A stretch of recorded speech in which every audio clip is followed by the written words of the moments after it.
Labadiena, gerbimieji. Aš manau, kad mes jau pasiruošęs pradėti. Kava mums padėjo truputį įsisavinti visą mūsų informaciją, kurį mes gavom. Tai dabar mes kviečiame daktarą Larsą Müller, Pasaulio sveikatos organizacijos Europos regiono biuro alkoholio programos koordinatorį. Tai please be welcome. We will be listening for you. Thank you.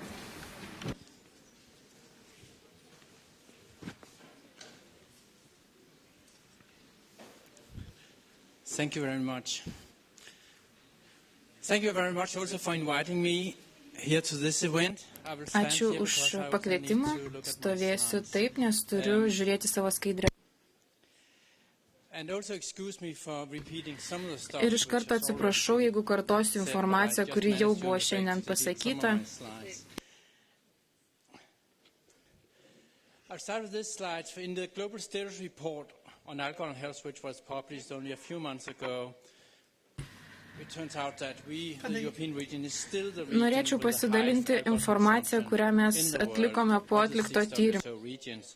The world average is 6.2 and European level is 10.9 liters. That includes also unrecorded consumption. The good news is that we actually managed from 2005 Gera žinia yra ta, kad 2000 12.2 to 10.9 liters, which is the same as 10%. Kad sugebėjome sumažinti alkoholio suvartojimą.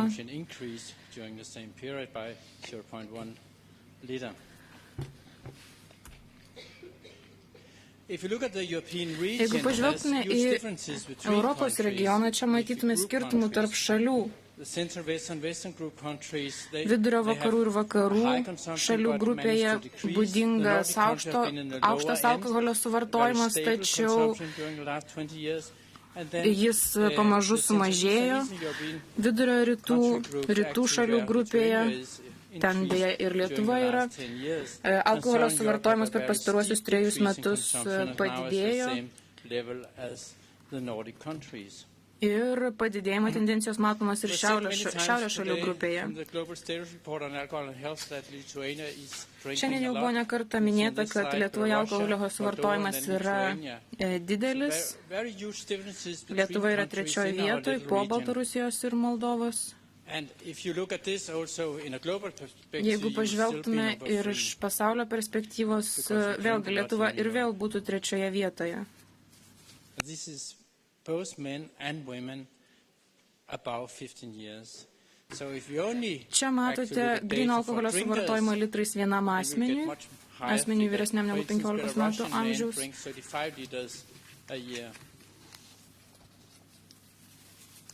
Over time, only show you a few countries here. The blue curve with a steep decrease is Italy. They started with 20 liters 40 years ago. Prieš 4 metus ten buvo suvartojama 4 litrai. Dabar jiems pavyko smarkiai sumažinti šį alkoholio suvartojimą. Lietuvoje nuo 1994 metų buvo pastebėtas smarkus padidėjimas ir po finansų krizės jis ėmė mažėti, išliko kiek stabilus, bet vis dar aukšto lygio.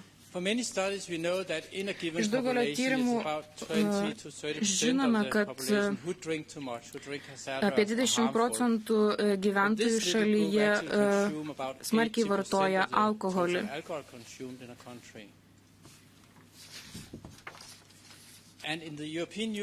Europos Sąjungoje iš 20% gyventojų, kurie vartoja alkoholį, 75 000 yra vyrų ir 17 000 moterų mirštančių dėl alkoholio sukeliamų priežasčių. Yra paskaičiuota, kad Europos Sąjunga 5,4% vyrų ir stebėtina net 1,5% moterų priklausomi nuo alkoholio. Ir Dabar mes siekiame pažvelgti į pasikeičiančias alkoholio politikas per 5 metus. Per 2006-2011 metus matėme aktyvius pasikeitimus alkoholio politikos srityje. Ypač, kuomet kalbame apie visuomenės informavimą, ten buvo patys stipriausi pasikeitimai politikos srityje, nors galbūt tai ne pati veiksmingiausia priemonė. Taip pat, jeigu pažvelgsime į vairavimą išgėrus, vėlgi šioje srityje taip pat buvo imtasi daug intensyvios veiklos. And that's a shame because the knowledge in our region is not very good among. Deja, bet žinios apie alkoholio žalą nėštumo metu yra nepakankamos šiame regione. Moteris iš tiesų daug vartoja alkoholio. Alkoholio nevartojantis visą gyvenimą. Jų skaičius nėra toks didelis. Aišku, musulmoniškoje šalyje, tokia kaip Turkijoje, abstinentų ten yra kur kas daugiau. Tačiau šiuo metu alkoholį vartojančių moterų, jeigu taip pažvelgtume į proporcijas, tai pasaulyje jų yra apie 28%, Europoje jų yra net 60%, taigi mūsų regione moteris išties daug vartoja alkoholio. Čia matote bendrą pasaulio vaizdą, kalbant apie epizodinį girtavimą moterų tarpe per pastaruosius 5 metus. And especially Eastern Europe, but also Lithuania is actually blue here. We see Lietuva, kaip matote, čia at least above the most European countries. Viršyje daugelio Europos Sąjungos vidurkio. Taip pat siekiame pažiūrėti, koks yra moterų alkoholio vartojimas nėštumo metu pagal šalis. Ir mėlynoji grafa žymi mažiausias alkoholio suvartojimą nėštumo metu.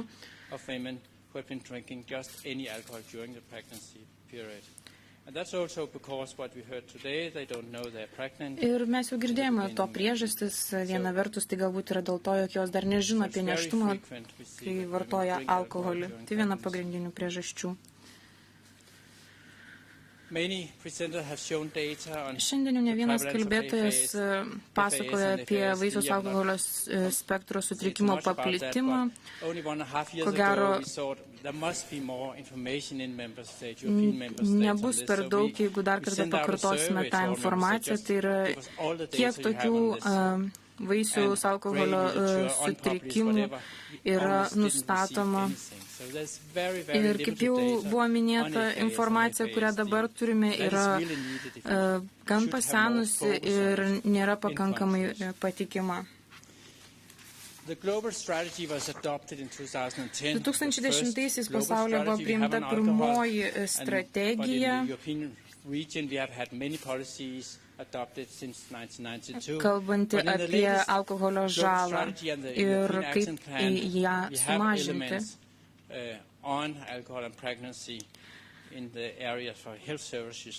Sveikatos srityje egzistuoja įvairių priemonių skirtų sumažinti alkoholio žalą. Ir būtent šioje pasaulinėje strategijoje yra remiamos sveikatos tikrinimuose trumpos intervencijos iniciatyvos prieš pavojingą ir žalingą alkoholio vartojimą pirminės sveikatos priežiūros ir kitose įstaigose. Tokios iniciatyvos turėtų taip pat apimti ir alkoholio daromos žalos nustatymą. Ir būtent turėtų apimti ir iniciatyvas skirtas nustatyti alkoholio žalą nėščioms moterims ir moterims jau sulaukusiams reprodukcinio amžiaus. Čia matote Pasaulio sveikatos organizacijos išleistas alkoholio vartojimo ir jo sukeliamų sutrikimų nėštumo metu identifikavimo ir valdymo gairės, kuriuose yra numatytas sveikatos tikrinimo intervencijos, psichosocialinė kontrolė, detoksifikacija, priklausomybės valdymas, vaikų maitinimas, taip pat vaikų atpratinimo valdymas. Tai yra tokie klausimai. Rekomenduojama, jog sveikatos paslaugų tiekėjai turėtų apklausti visas nėščias moteris apie alkoholio vartojimą, apie kitų žalingų medžiagų vartojimą, kiek galima anksčiau iki nėštumo ir netgi nėštumo metu. Sveikatos priežiūros teikėjai turėtų pasiūlyti trumpas intervencijas visoms nėštoms moterims vartojančiams alkoholį ar narkotinės medžiagas. Taip pat sveikatos paslaugų teikėjai turėtų rūpintis nėščiomis moterimis arba po gimdymo, būtent tomis, kurios vartoja alkoholį ir kitas medžiagas. Ir vykdyti individualią slaugą, išsame slaugą. Norėčiau pateikti vieną pavyzdį, būtent Moldovos pavyzdį. Tai yra apie informuotumo skatinimo kampanijas Moldovoje ir kaip padėtis pasikeitė po to, kai buvo imtasi tokių kampanijų. Buvo vykdyta apklausa, kurioje taip pat buvo klausama apie alkoholio vartojimo tendencijas ir vienas iš klausimų buvo, ar alkoholio vartojimas nėštumo metu gali sukelti negalių vaikui. Taigi, kaip matote, 2012 metais ir 2014 metais nuomonė, atsakymas į tokį klausimą smarkiai pasikeitė. 2014 metais smarkiai išaugo žmonių pritarančių, teigiamai atsakančių į šį klausimą. Ir tai buvo dėl to, jog buvo vykdomos labai išsamės informatumo skatinimo kampanijos. Nežinome, ar tos moteris, kurios dalyvavo apklausoje, pakeitė savo elgesį žinodamos alkoholio daromą žalą vaikui. Taip pat buvo klausima apklausima dėl alkoholio poveikio negimusiam vaikui ir klausima, ar tas poveikis išnyks vaikui augant. Taigi matote, kaip pasikeitė moterų žinios tarp 2012 ir 2014 metų. Kaip jau buvo minėta, yra nepakankamai žinių, duomenų apie vaisiaus alkoholio sindromą ir vaisiaus alkoholio spektro sutrikimus. Šiuo metu yra rengiamas naujas Pasaulio sveikatos organizacijos tyrimų projektas skirtas vaiko vystymuisi, dėmesį skiriant vaisiaus alkoholio spektro sutrikimams. Tai yra, tokio projekto tikslas yra surinkti kiek galima daugiau žinių apie sutrikimų paplikimą vaikams, vaikų tarpe, tai yra vaikų nuo 7 iki 9 metų amžiaus. Ir taip pat siekiama tokių projektų įvertinti rizikos faktorius prenataliniam laikotarpiui.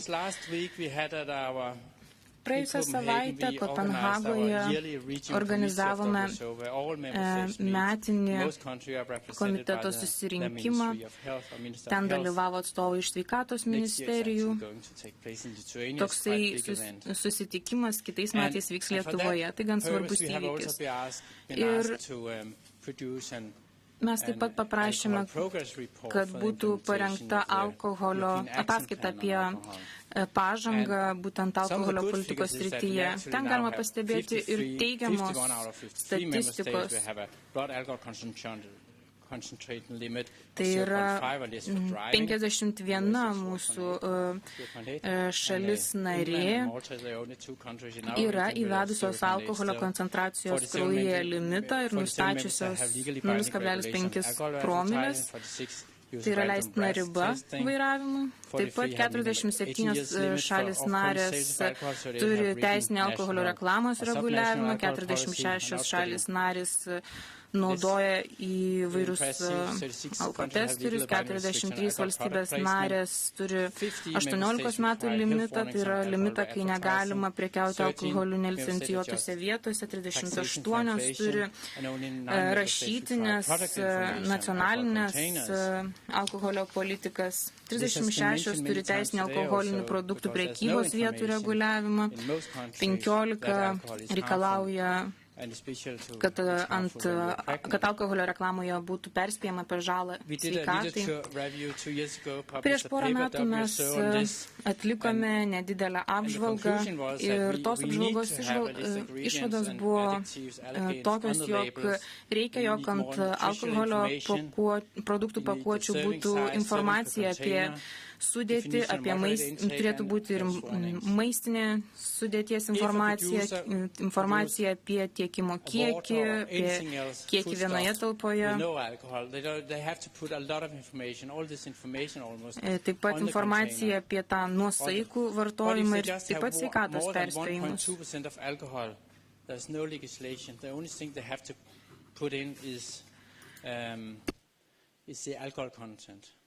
Taigi mes norime, kad būtų pradėta žymėti, kiek alkoholio yra konkrečiame produkte ir kad tai būtų nurodyta ant pakuotės. Veiksmingas būdas informuoti visus vartotojus apie riziką susijusią su alkoholio vartojimu ir būtent alkoholio vartojimu nėštumui, tai yra vienas iš tų svarbių perspėjimų, kuris turėtų būti ant alkoholio produkto pakuočių.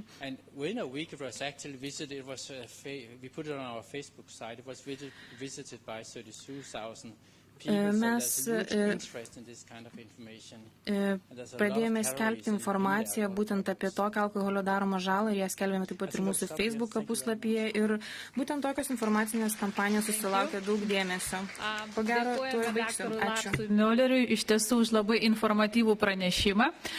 Galiu pasakyti, kad ponas Mioleris yra, galima netgi pavadinti, Lietuvos draugu, nes jis labai iš tiesų domisi ir stebi Lietuvos situaciją ir jau Lietuvoje jis tikrai yra čia vieši ne pirmą kartą. Dabar atėjo laikas iš tiesų atsakyti į klausimą, ar nėštumo metu alkoholį vartoja tik asocialios moteris. Galbūt atėjo laikas sugriauti tą mitą. Ir atsakyti į šį klausimą mes pakviesime poną Judy Allen Crow, kuris yra organizacijos Sveikos smegenys vaikams įkūrėjas, jos prezidentas ir vadovas. Be to, ponas Crow yra autorius knygos Pražūtingas ryšys, kurią jūs galėjote įsigyti mūsų konferencijos metu. Ir į šią knygą iš tiesų yra sudėta 20 metų patirtis, būtent stebint vaisiaus alkoholinį sindromą. So, floor is yours.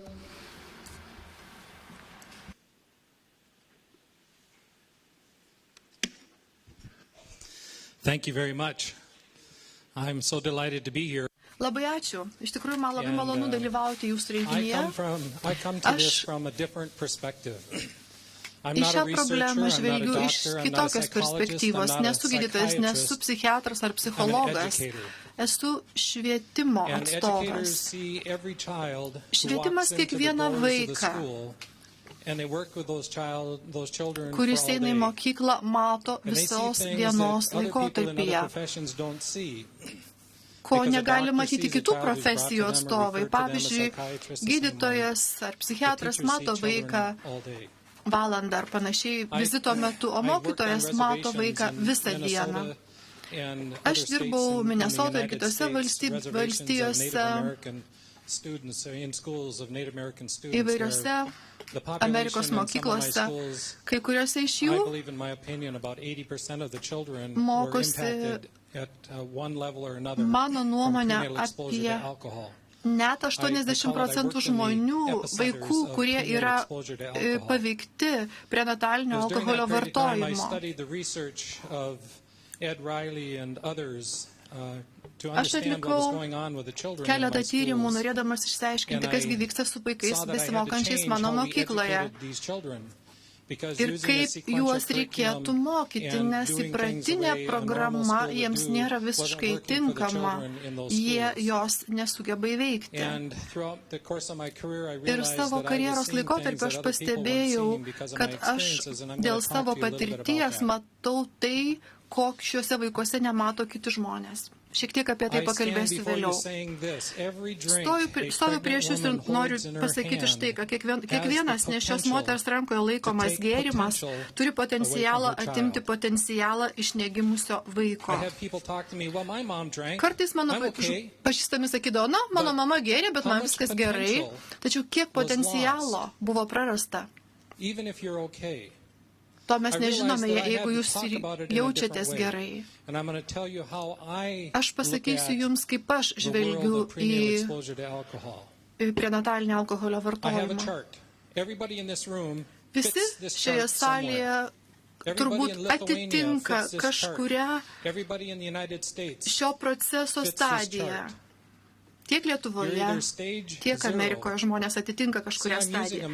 Pavyzdžiui, pirmoji stadija, kuriai priklauso žmonės, kurie nepatyrė prenatalinio alkoholio vartojimo poveikio. Kuomet jūsų motina, laukdamas jūsų, nevartojo alkoholio visiškai.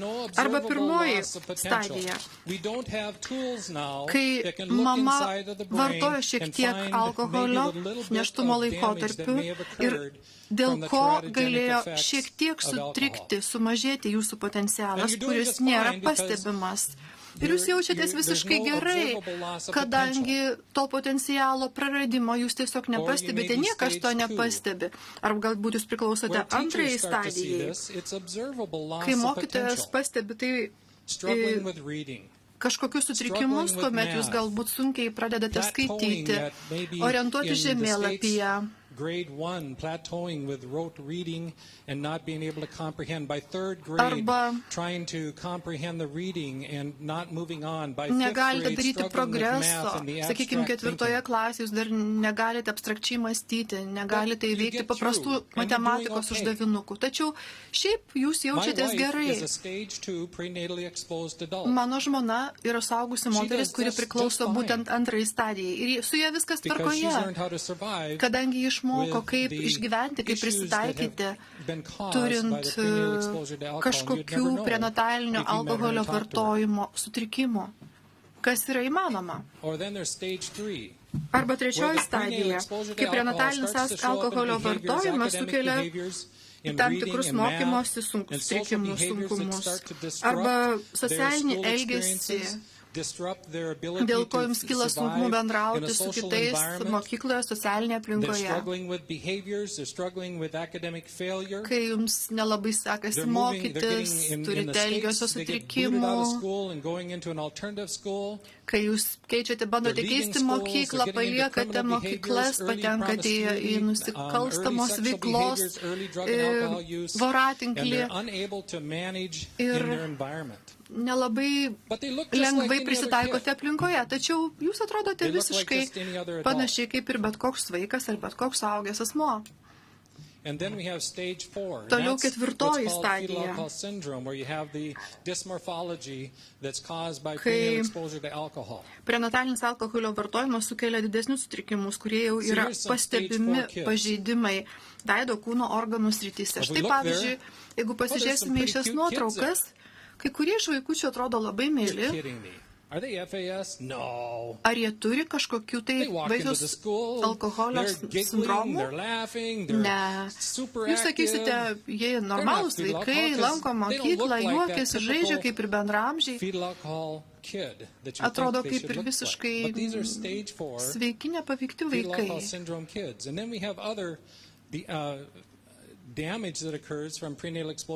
Tačiau mes aiškiai matome kai kuriuos vaikus, kurie yra rimčiau pažeisti vaisiaus alkoholio sindromo.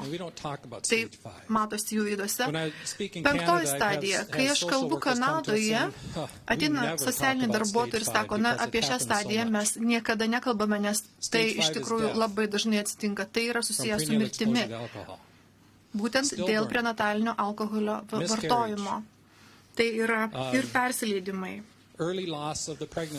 Ir ankstyvas kūdikio praradimas. Didelis rizikos faktorius yra staigių kūdikių mirties sindromas. Taip pat sunkus organų pažeidimai.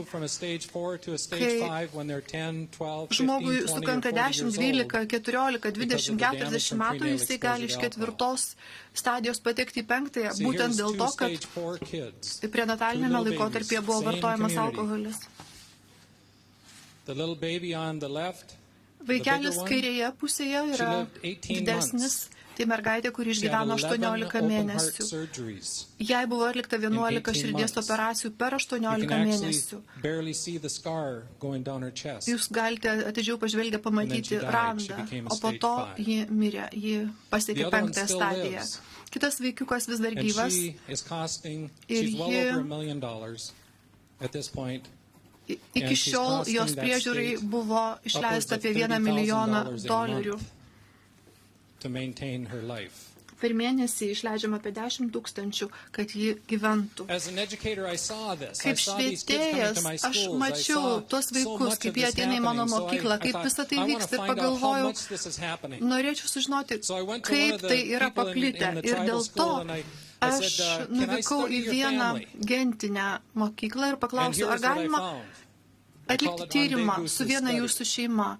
Ir tokiu būdu atsirado Andeguzo tyrimas, kurio metu aš ištyriau 104 šeimų narius. 39 iš jų niekada nepatyrė prenatalinio alkoholio vartojimo poveikio, 38 jį patyrė, o 27 žmonių atveju tai nėra žinoma. Beveik 50% žmonių patyrė prenatalinio alkoholio vartojimo poveikį. 26% nėra išaiškinti, 27% matome priklauso nuliniai stadijai. Pirmai stadijai 11%. Mes nežinome, kiek potencialo iš tikrųjų buvo prarasta. 9% priklauso antrai stadijai, kur potencialo praradimai yra pastebimi. Kai juos lyginame su kitais šeimos nariais, pusbroliais, panašiai, jie iš tikrųjų nesielgia, nepasiekia tokių pačių rezultatų kaip kiti, kurių nepaveikia prenatalinis alkoholio vartojimas. 7% priklauso trečiai stadijai. Jiems sunkiau sekasi mokytis. Kai kada matomi jų išoriniai veido pažeidimai. 4 stadija, kaip matome, 6% turėjo aiškių pažeidimų, fizinių pažeidimų veiduose, taip pat smegenų pažeidimų sąlygotų elgesio sutrikimų. Ir štai 5 stadija, 4%, įsivaizduokime, ką tai reiškia. Toliau pasižiūrėjus į šias šeimas, kaip elgiasi abu partneriai. Ar vyrai geria tiek pat, kiek moteris. Pasirodo, kad labai dažnai merginos yra įkalbinėjamos vaikinų išgerti, kad jos greičiau sutiktų su jais suartėti. Ir vėliau pasižiūrėjus į mergaitės, kurios mokėsi koledžuose, kas bus su jų vaikais, jeigu jų motinos gers alkoholį. Jeigu motina negėrė nėštumo laikotarpiu, vaikui mokytis nekilo sunkumo. Kitais atvejais matote, kokiu santykiu, kokiu procentu mažėja vaiko potencialas. Sakykime, nuo 2 iki 4 stadijos vaikai nepasiekdavo didelių pasiekimų mokykloje, tiksliau turėdavo sunkumų mokykloje. That's my family. O čia mano šeima.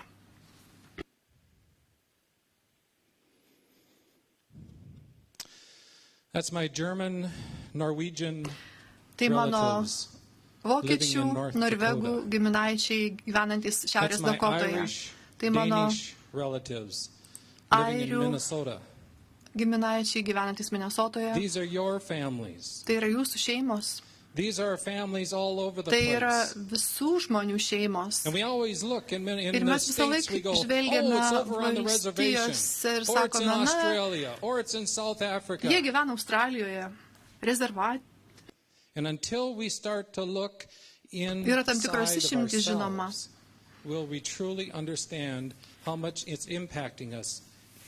Mes kartais nesuvokiame, kaip kasdieninį mūsų elgesį, mūsų sėkmę veikia tai, ar mes esame patyrę prenatalinį alkoholio vartojimą.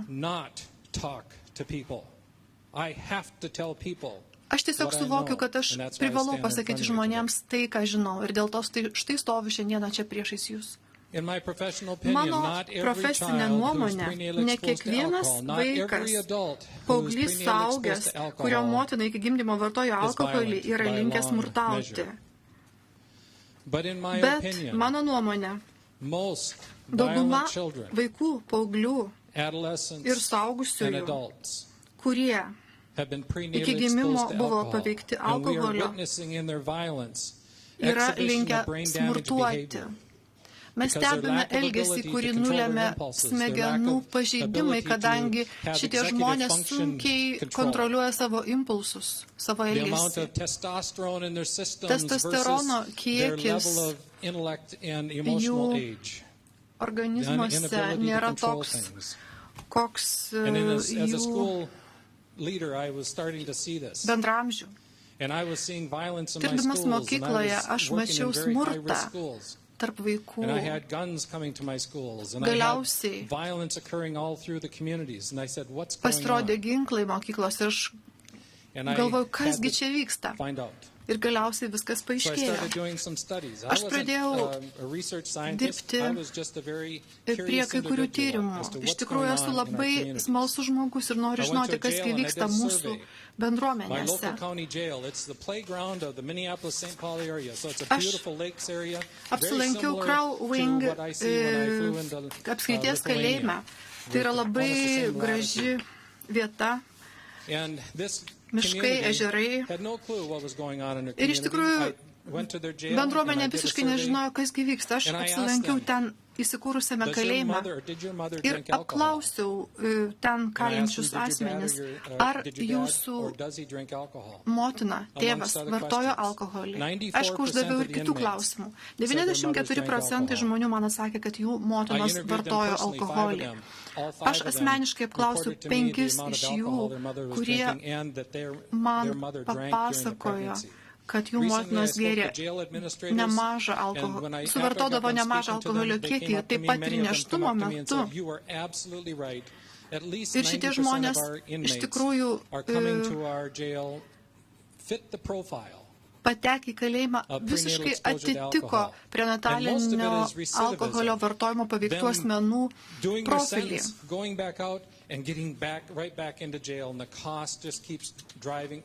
Jie atlikdavo bausmę, išeidavo iš kalėjimo ir vėl sugrįždavo ten dėl savo elgesio, kuris būdavo ne visiškai prognozuojamas, būtent dėl to, kad jie būdavo patyrę prenatalinį alkoholio vartojimo poveikį. After he got home, he said, Jody, can I translate your book into Lithuanian so other people can read Čia yra what I mano read? išleista knyga, This is my journey, learning what I learned. And my study of kids who brought guns to school kurią Aurelijus in išvertė į Minnesota, lietuvių kalbą. Wisconsin. Ir kaip žinote, Minnesotoje ir Wisconsine buvo keletas Heavy atvejų, prenatal exposure kai to alcohol in 4 out of the 5 adolescents. žudikai paveikti alkoholio, o taip pat turėdami prenatalinį alkoholio vartojimo poveikį, sušaudė savo bendramžius, mokytojus, kitus asmenis. binge drinking in her early childbearing years, and then she started talking a little Kartais differently.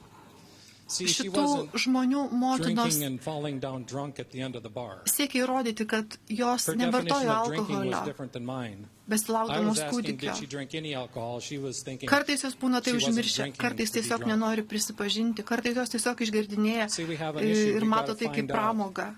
Galiausiai paaiškėja, kad nedidelis alkoholio vartojimas, reguliarus vartojimas nėštumo metu gali turėti labai didelių ir pražūtingų padarinių, kaip štai šiais atvejais. Etninė kilmė šiuo atveju yra visiškai niekuo dėta. Aš išstudijavau štai šių smurtautojų, paauglių, jaunų žmonių elgesį ir pasistengiu pažiūrėti, kasgi pastumėjo juos tai daryti. Kamgi kyla didžiausia alkoholio vartojimo rizika nėštumo laikotarpiu Jungtinėse Amerikos valstijose?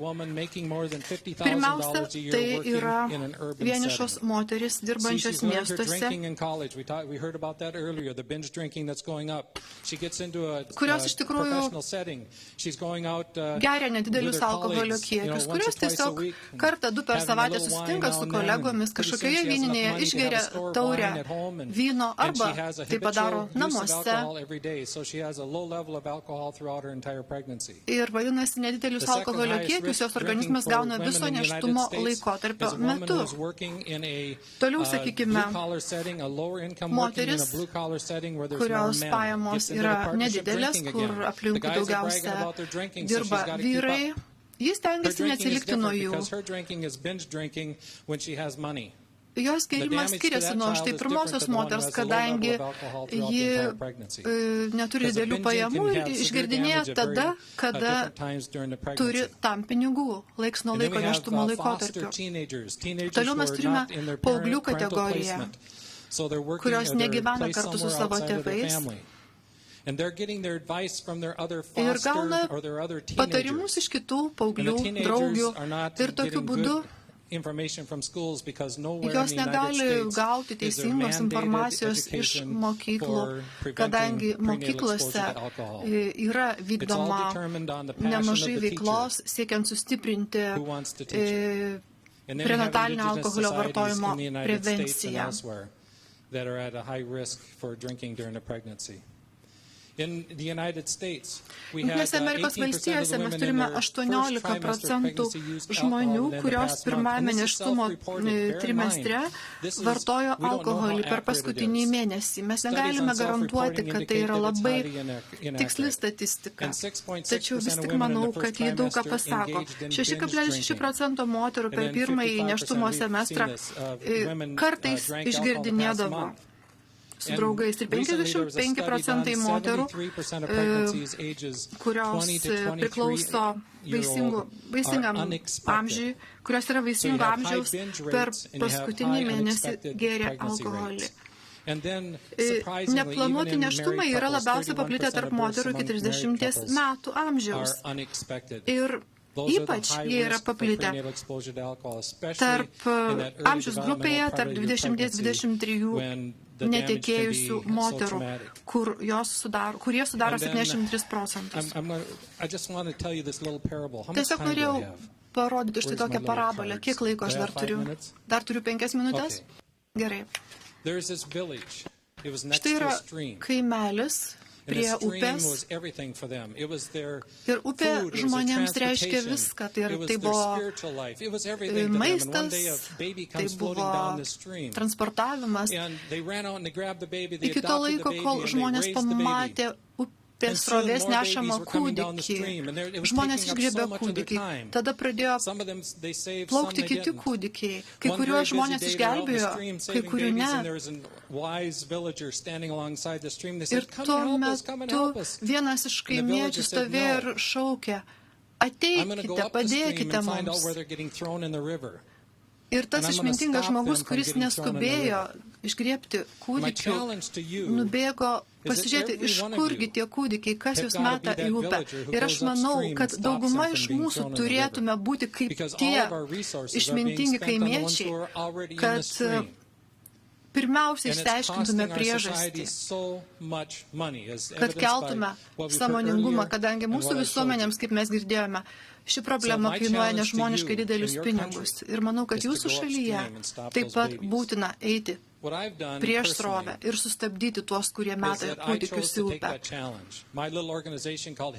Mano organizacija vadinasi Sveikos smegenys vaikams, kuri daug daro prevencijos srityje.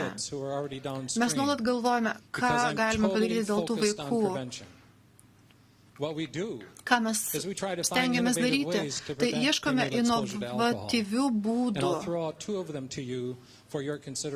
Ir aš pateiksiu jums 2 iš jų.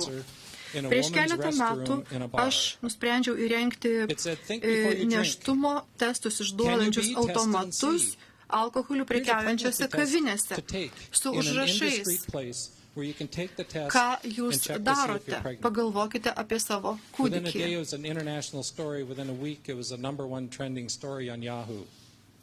Labai greitai mūsų kampanija išpopuliarėjo ir per 2 metus nuo to laiko panašus automatai buvo įrengti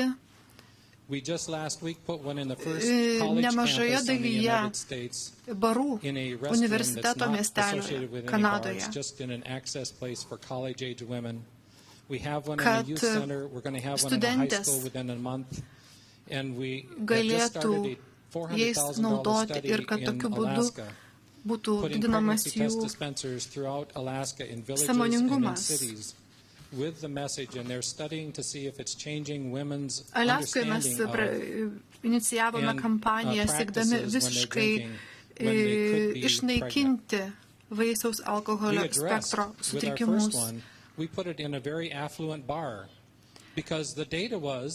Pradžioje mes įrengėme tokį automatą viename iš labai populiarių barų,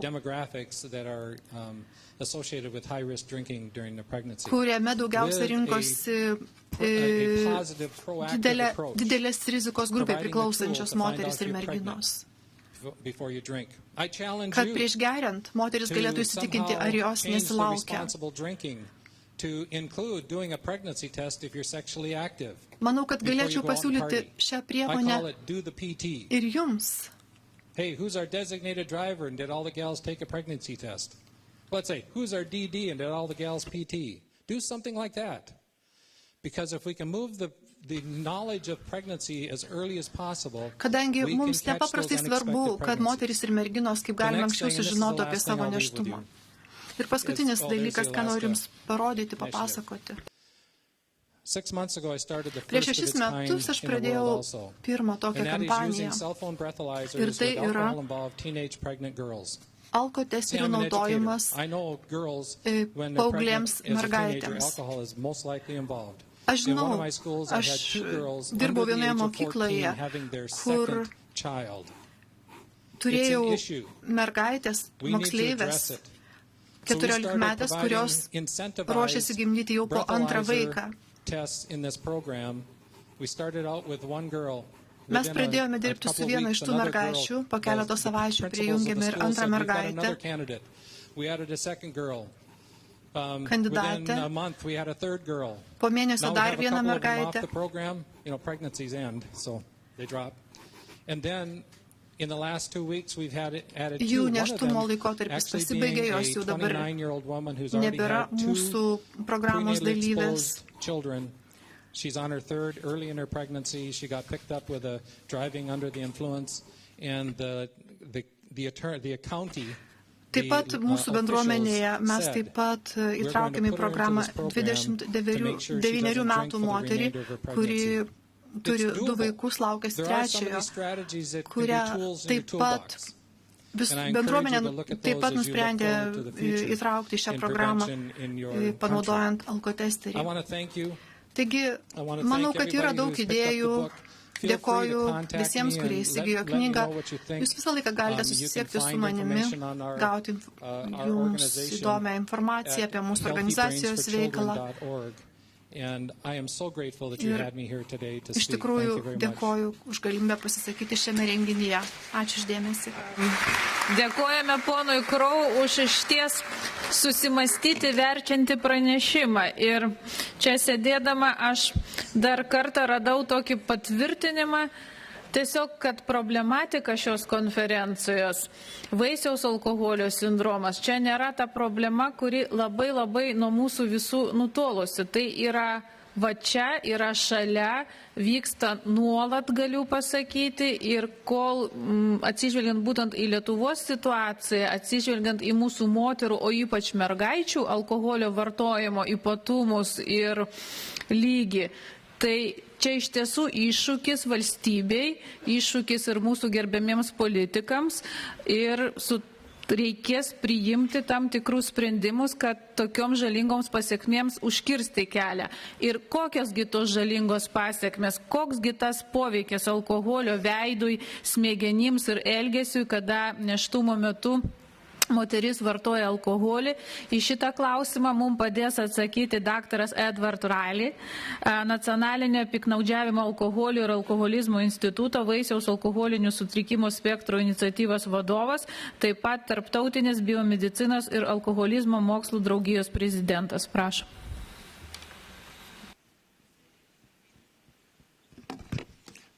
Thank you very much, and I want to thank the organizers for inviting me here. This is my first time in Lithuania, and it's absolutely beautiful. The weather is a little different than Southern California. Ačiū labai, noriu padėkoti už pakvietimą. Pirmą kartą lankausi šioje gražioje šalyje. Oras gal kiek vėsokas, bet nieko tokio. Nepamirškite, kad Kalifornijoje dabar būtų 3 valanda nakties, taigi supraskite, kad ir man nebus lengva dabar kalbėti tokiu metu. Kas atsitinka, kai prevencija nenusisega, kas atsitinka tokiems vaikams? Norėčiau tiesiog paklausti, kiek jūsų čia susirinkus yra gydytojų, studentų medicinos, psichologų, politikų?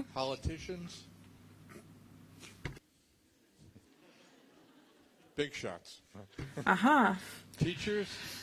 Mokytojų, socialinių darbuotojų. Taigi, aš vadovauju tarptautiniai bendradarbiavimo iniciatyvai skirtai vaisiaus alkoholio spektro sutrikimams. Šią iniciatyvą remia Nacionalinis piktnaudžiavimo alkoholiu ir alkoholizmo institutas. Mes nuolat vykdome tyrimus ir taip pat siekiame įvertinti įvairią su tuo susijusią riziką, vykdami įvairius projektus. Mes čia atliekame įvairius tyrimus ir projektus. Kaip matote, mūsų veikla vykdoma kone visame pasaulyje. Jeigu kažkas čia Lietuvoje taip pat domisi, turi idėją, kokį projektą būtų galima vykdyti, mes mielai norėtume išklausyti jūsų idėją. Taigi, kokiegi yra mūsų iniciatyvos koncepcija? Visų pirma, mes kalbame apie alkoholio vartojimą nėštumo metu ir kaip tai paveikia, tarkim, vaisiaus embriono vystymasi, tai gali paveikti tiek jo smegenis, tiek veidą. Paveikus smegenis galima paveikti ir būsimo asmens elgesį. Ir vėlgi čia nereikėtų ir pamiršti ir genetikos, kuri taip pat turi įtakos. Kaip daktaras Warrenas jau minėjo, vienas pagrindinių iššūkių tai yra geriau suprasti tuos pakitimus smegenyse, kuriuos sukelia būtent prenatalinio alkoholio vartojimas. Kuomet mes suprasime alkoholio poveikį smegenims, tokiu būdu mes galėsime suvokti, kad būtent tai yra dėl smegenų pakitimų atsirandančios problemos, kuomet kalbame apie tuos sutrikimus. Prenatalinio alkoholio vartojimas paveikia smegenis. Kiek jūs esate matę vaikų, kurie buvo paveikti prenatalinio alkoholio sindromo? Atleiskite, bet neatsinešiau parodyti konkrečių vaizdelių rodančių tokius vaikus.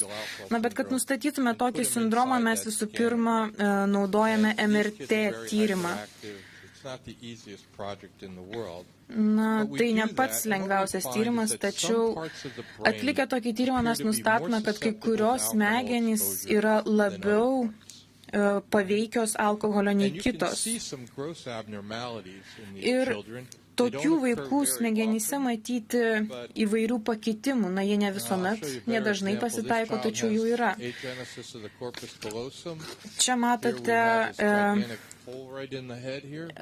atvejį A, kuriuo atveju yra nustatyta didžiosios smegenų jungties agenezė, taip pat B variantų matyti šizencefalijos atvejis, C atveju lisencefalijos ir ketvirtuoju atveju heterotopijos atvejis. Taigi, tokia kompiuterinė technika padeda mums nustatyti tuos pakitimus smegenyse. Tačiau MRT tyrimai iš tiesų parodo tikrai stebinančius rezultatus. Taigi aš tyriau būtent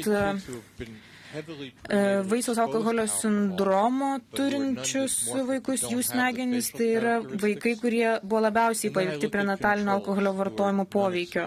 Ir taip pat tyriau tuos vaikus, kurie nebuvo paveikti alkoholio vartojimo prenatalinėme laikotarpyje.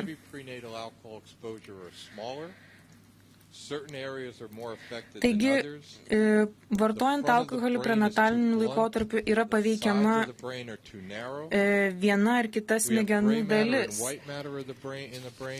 Iš ankstesnių tyrimų buvo nustatyta, kad tas poveikis, tie pakitimai, tai gali būti arba bendro smegenų dydžio pakitimai, arba gali būti pasikeitimai baltoje arba pilkoje medžiagoje. Ir panašius pakitimus galima pamatyti nepriklausomai nuo to, ar asmuo kenčia nuo vaisiaus alkoholio sindromo ar nuo kitų alkoholio spektro sutrikimų. Kalbant apie smegenų dydžio pakitimą,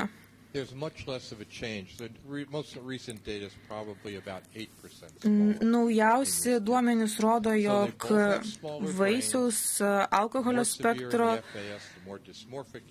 sutrikimus turintys arba vaisiaus alkoholio sindromo, nuo vaisiaus alkoholio sindromo kenčiantys, jų smegenų dydis yra pakitęs, tik tais tiek, kad sindromą turintiems smegenys yra labiau pakitusios negu sutrikimų turinčios.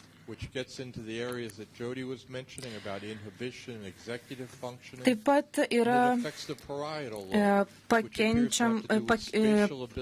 nustatoma ir smegenų žievės skiltyse pakitimai. Yra nustatomi pakitimai skirtingose smegenų žievės skiltyse ir jos, aišku, yra atsakingos už konkrečių žmonių įgūdžius. Taigi tie pakitimai ir įtakoja tokių žmonių įgūdžius, ką jau minėjo ir Džaudis. Bendras smegenų dydis čia yra svarbu.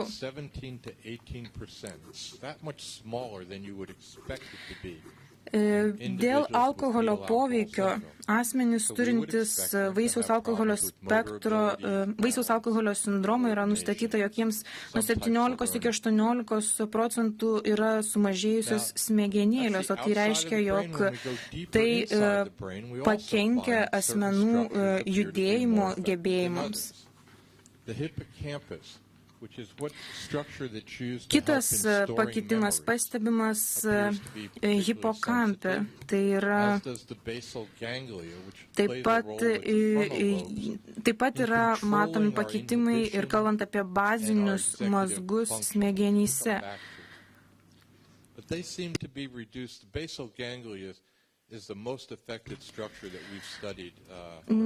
Iš to, ką mes tyrėme, ką mes pastebėjome, baziniai mazgai yra labiausiai paveikiami, kuomet kalbame apie prenatalio alkoholio vartojimo poveikį.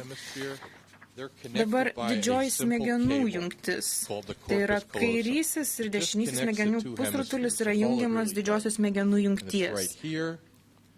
Jis randasi štai čia ir tiesiog padeda abiems pusrutuliams veikti kartu.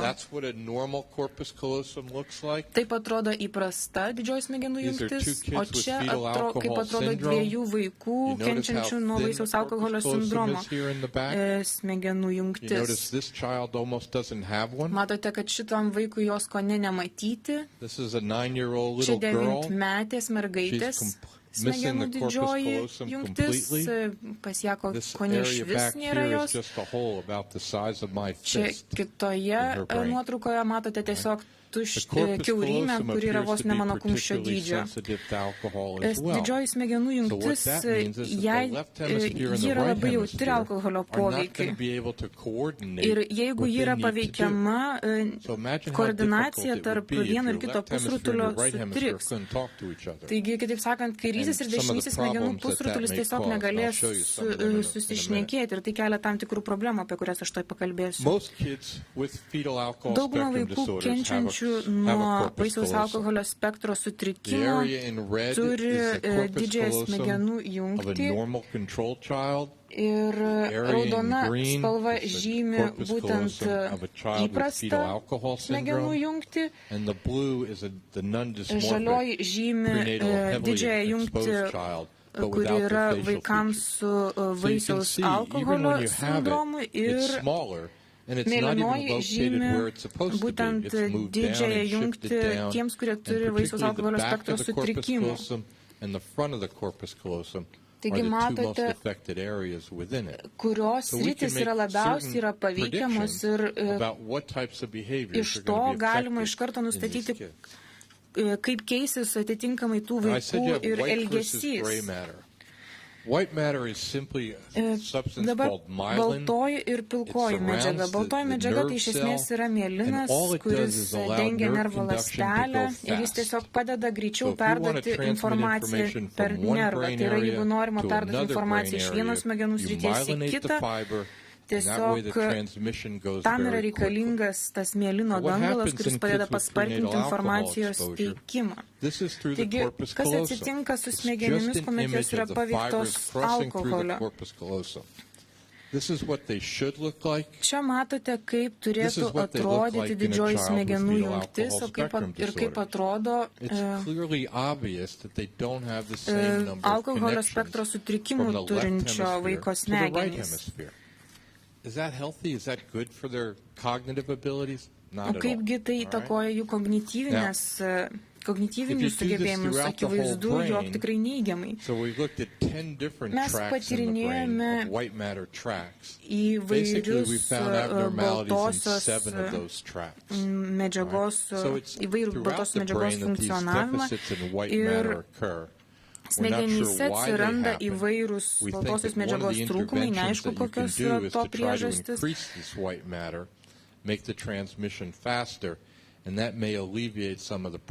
Galbūt jeigu paspartintume tos medžiagos judėjimą, tai galbūt paskatintų geresnį smegenų funkcionavimą, bet čia galbūt vėliau apie tai pakalbėsiu.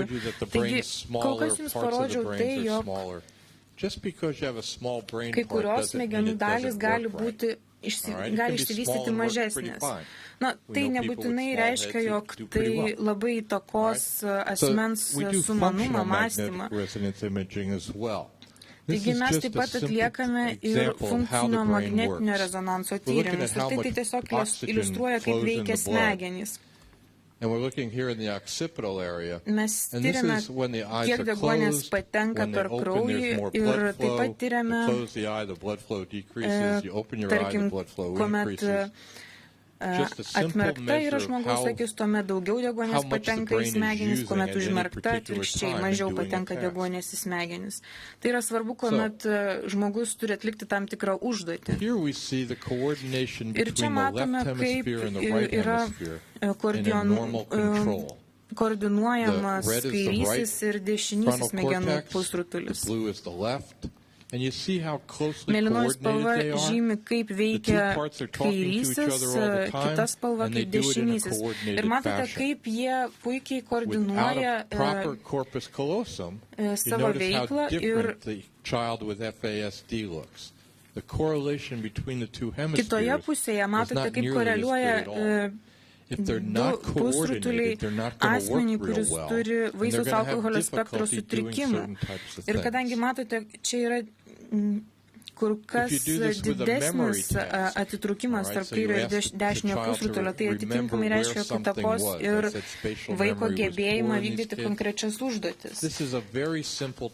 Taigi mes paprašėme vaikų atlikti tam tikrą užduotį, tai yra labai paprasta užduotis, mes juos apmokėme, kaip tą padaryti ir apmokėme tiek kaip tą užduotį atlikti tiek asmenys turintiems vaisiaus alkoholio spektro sutrikimų, tiek kontrolinės grupės vaikus nenukentėjusių nuo tokių sutrikimų. Jiems tiesiog reikėjo atlikti labai paprastą užduotį. Ir paspausti mygtuką, kuomet figūrėlė atsiduria toje pat vietoje, kur anksčiau buvo atsidūrusi konkreti figūrėlė. Ir mes pastebėjome, kad skirtingai veikia tos smegenys skirtingoms grupėms. Tai yra kontrolinėje grupėje ir toje grupėje, kurioje buvo vaisiaus alkoholio spektro sutrikimų nustatyta. Taigi vaikų su vaisiaus alkoholio spektro sutrikimais smegenų veikla kaktinės žievės srityje buvo aktyvesnė, atliekant tokio pat lygmens užduočių reikalavimus, lyginant su kontrolinė grupė. Taigi mes taip pat pastebime ir nenormaliai funkcionuojančią nervų sistemą, kuomet reikia, tarkim, kažką prisiminti, kuomet kalbame apie darbinę atmintį, vėlgi matome pakitimų, taip pat ramybės poilsio būsenoje vėlgi smegenys kitaip veikia. Kuomet matome asmens veidą, tai yra asmens, kuris kenčia nuo vaisiaus alkoholio sindromo, mes iš veido galime jau daug ką pasakyti. Visų pirma, akies voko plyšio plotis. Vėlgi, jeigu jis yra toksai mažas, tai taip pat rodo ir tai, jog didžioji smegenų jungtis taip pat bus sumažėjusi. Jeigu pažiūrėsime, tarkime, į tą veido sritį panosėje, tai yra ta sritis tarp nosės ir lūpos, vėlgi, tai taip pat rodo pakitimus smegenyse. Čia dar reikėtų atlikti daugiau tyrimų, kad būtų galima padaryti konkrečias išvadas. Taip pat norėčiau įvardinti ir kitą mūsų tyrimų iššūkį, tai yra neurologiniai elgesio pakitimai. Mes siekiame geriau suprasti sudėtingą neurologinio elgesio fenotipą, kurį lemia vaisiaus alkoholio spektro sutrikimai. Mes siekiame rasti daugiau galimybių nustatyti šiuos sutrikimus, nes daugumai kenčiančių dėl tokių sutrikimų nenustatoma, jog jiems pakenkia būtent alkoholis prenatalinėje stadijoje. Taigi, būtent tie pasikeitimai smegenyse ir įtakoja asmenų elgesį ir tiesiog problemas, su kuriomis jie susiduria. Kažkas šįryt jau minėjo, jog alkoholis taip pat įtakoja ir sumanumą, tačiau dauguma tų žmonių, kurie kenčia nuo vaisiaus alkoholio sindromo, neturi tiek daug problemų dėl sumanumo. Tai nėra ta jų negalia. Jeigu, tarkime, įvertintume intelekto koeficientą, pamatysime, jog taip tie asmenys kenčia nuo intelekto trūkumo, tačiau tai nėra didžiausia problema.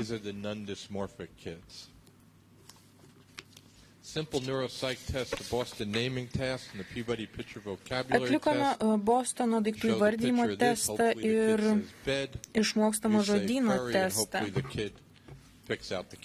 Tarkim, įvardiname, pasakome žodį ir tikimės, kad vaikas pakels tą paveikslėlį, kurį mes įvardijome. Įdomu tai, kad tie, kurie neturi sutrikimų, tą užduotį atlieka taip pat, kaip ir tie, kurie kenčia nuo vaisiaus alkoholio sindromo. Jeigu pažiūrėsime į motorinę funkciją, kaip jau sakiau, jeigu yra paveikiamos smegenėlės, tai tikėtina, kad gali būti paveiktų žmogaus motorinės funkcijos. Taigi mes paprašėme vaikų tiesiog atlikti tokį tekstą. Paėmė lentelę su grioveliais ir jie turėjo tiesiog, tie grioveliai buvo skirtingų formų ir jie turėjo į tuos griovelius įstatyti atitinkamos formos pagaliukus. Ir vėlgi čia pastebėjome, kad nebūtinai intelektiniai sugebėjimai buvo prastesni tiems, kurie turėjo tų sutrikimų. Kaip jau sakiau, kairysis smegenų pusrutulis atsakingas už vieną dalyką, dešinysis pusrutulis už kitus dalykus. Ir jeigu, tarkim, aš jums parodyčiau štai tokį paveikslėlį, jūsų kairysis pusrutulis tuos mažiukus, mažesnės detalės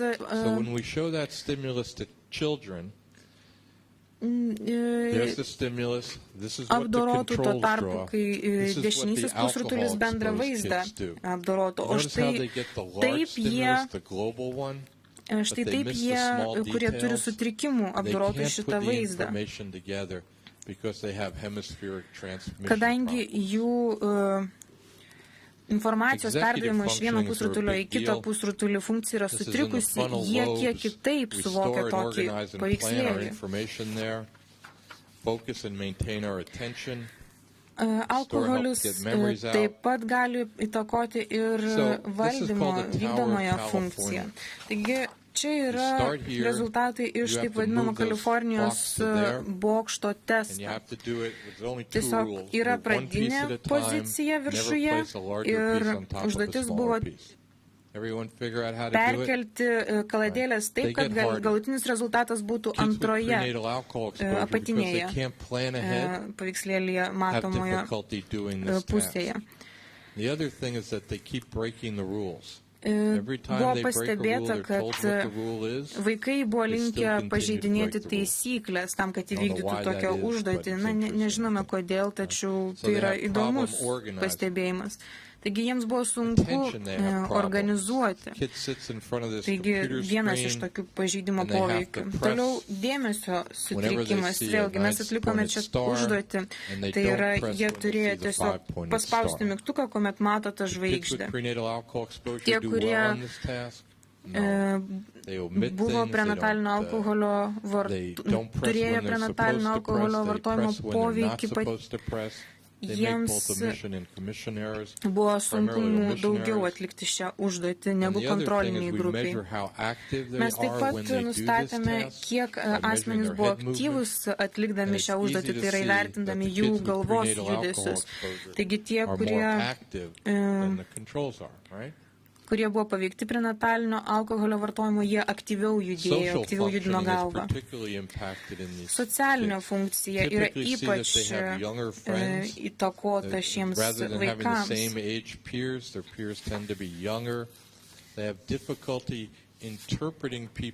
Šiems vaikams, atrodo, yra sunkiau interpretuoti emocijas, skaityti veido išraiškas ir atitinkamai jie daro tam tikras emocinės klaidas ir dėl to sunku jos perprasti ir jų draugams.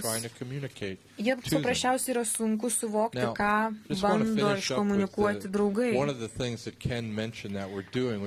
Vienas iš dalykų, ką mes darome, ir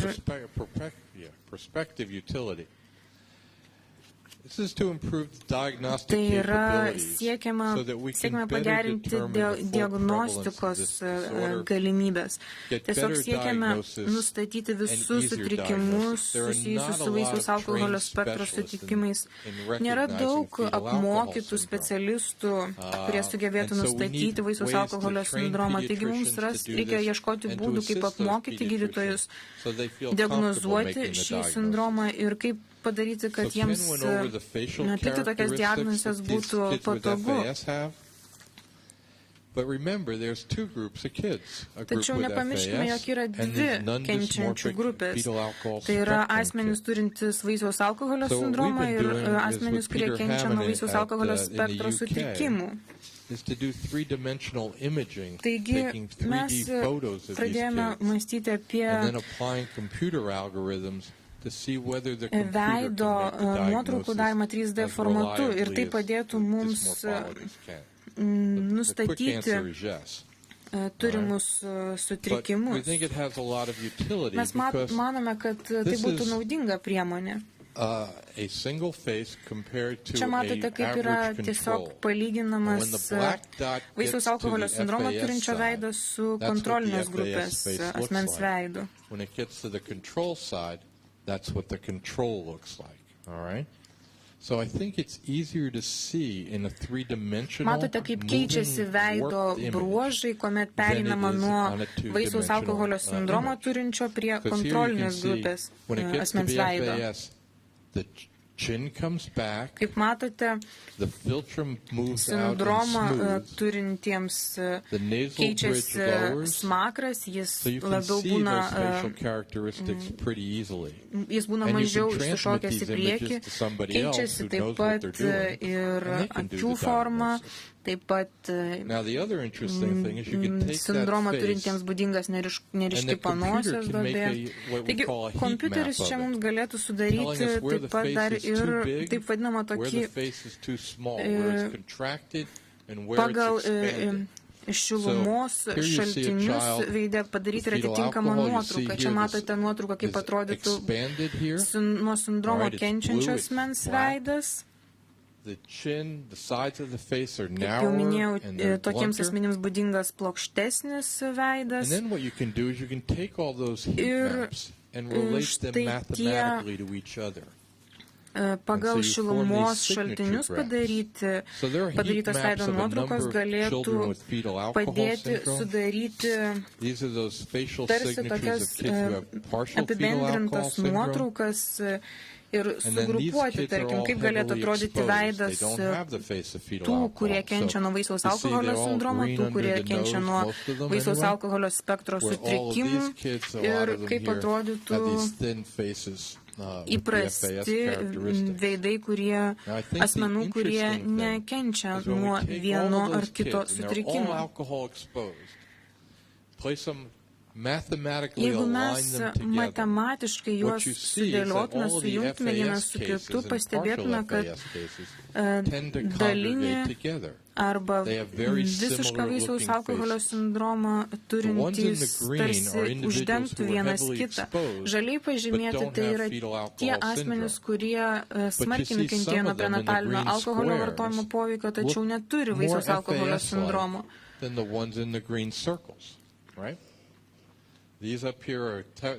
Raudonas spalva žymi grinai jau kenčiančius nuo vaisiaus alkoholio sindromo. Kuomet mes tokiems asmenims, kurie panašu į tai, jog kenčia nuo vaisiaus alkoholio sindromo, siūlome atlikti neuropsichologinį testą, mes nustatome, kad dažniausiai nors jie ir vis dėlto nekenčia nuo vaisiaus alkoholio sindromo, vis dėlto jie turi tam tikrų elgesio sutrikimų. Taigi toks kompiuterinės technikos priemonės galėtų mums padėti išplėsti tą vaisiaus alkoholio sutrikimų spektrą.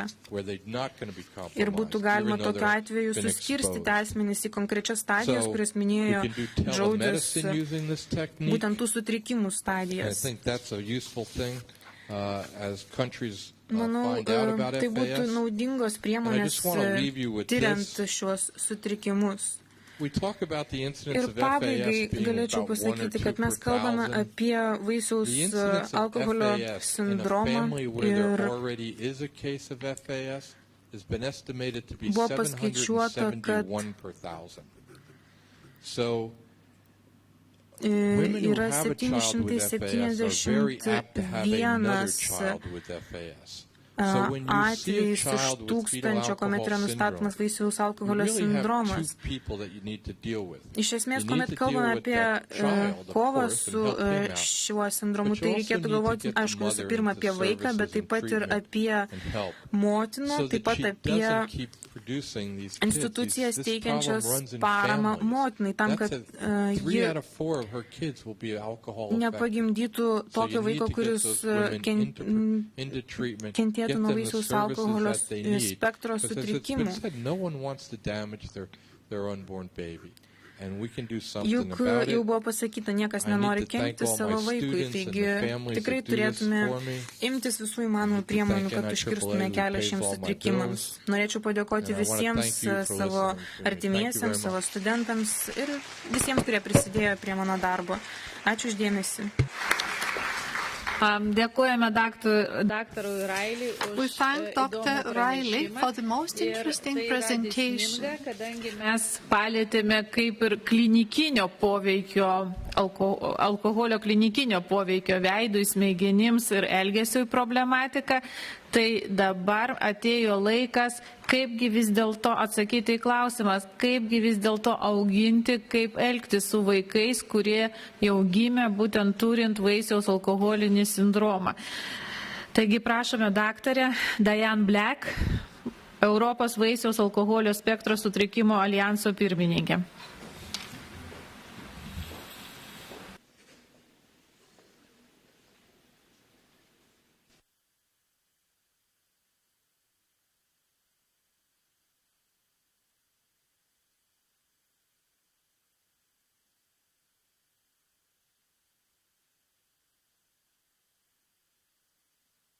Taip, turbūt girdite. Taigi pradėsiu nuo to, kad dėkoju, kad pakvietėt mane lankytis Lietuvoje, dalyvauti šioje konferencijoje. Man klimatas Lietuvoje atrodo visiškai tinkamas, kadangi pas mus Nyderlanduose yra dar šalčiau. Na, mano darbas šiandieną yra pateikti jums tam tikrų įžvalgų į tai, kaip gyventi su prenatalinio alkoholio vartojimo paveiktais vaikais. Prieš 8 metus mes įsivaikinome 3 vaikus iš tos pačios šeimos, iš Rusijos, Sibiro. Ir įsivaizdavome, kad mes įsivaikiname sveikus, normalius vaikus. Aš tiesiog planavau pasiimti keletą mėnesių atostogų, po to grįžti į darbą, aš esu biochemikė, tačiau vis dėlto šis įsivaikinimas iš esmės pakeitė mano gyvenimą.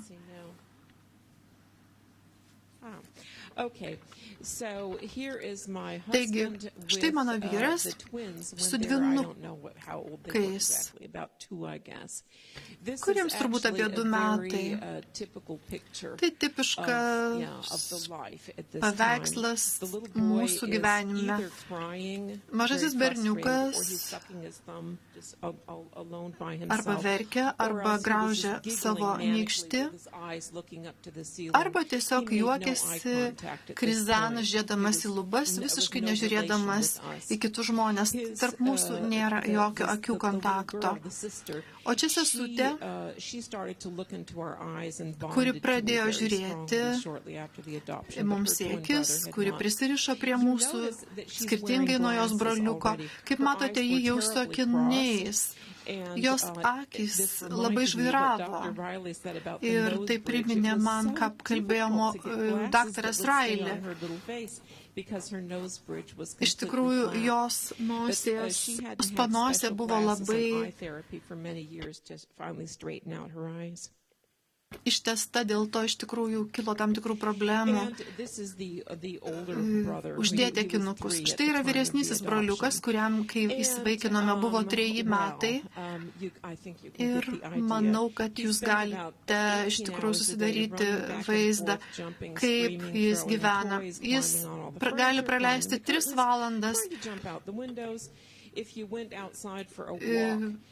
kraudamas, mėtydamas žaislus, šokinėdamas pro langą. Vieną momentą jisai žaidžia su dvynukais, broliu ir sesės, staiga pamato žmogų už 200 metrų, sako, aš einu su tuo žmogumi ir puola bėgti prie jo. Tiesiog jo elgesys yra visiškai neprognozuojamas, jis yra hiperaktyvus. Ir iš tikrųjų su juo susitvarkyti nėra lengva. Žvelgiant į štai Majos, jaunesniojo sūnaus augimo diagramą, mes matote, kaip jis vystėsi nuo 3 iki maždaug 11 metų.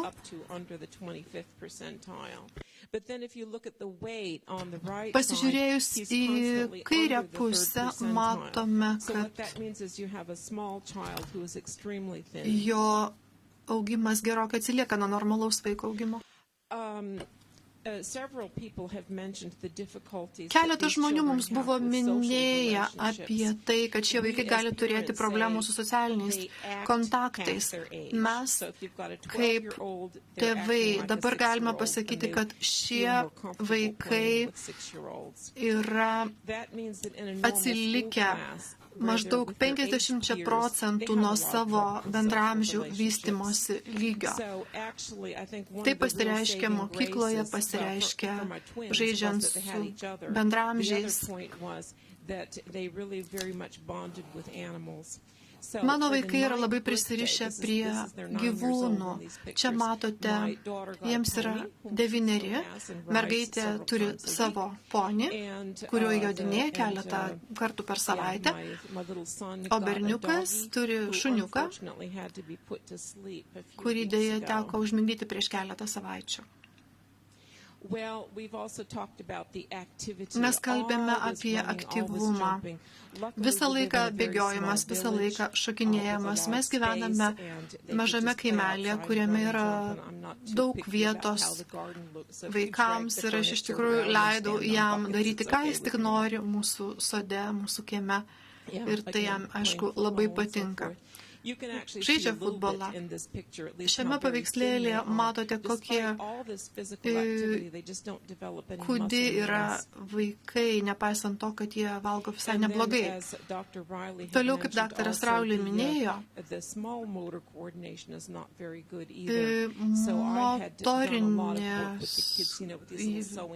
motorika šių vaikų, motoriniai gebėjimai yra sutrikę ir dėl to aš labai stengiausi kažkaip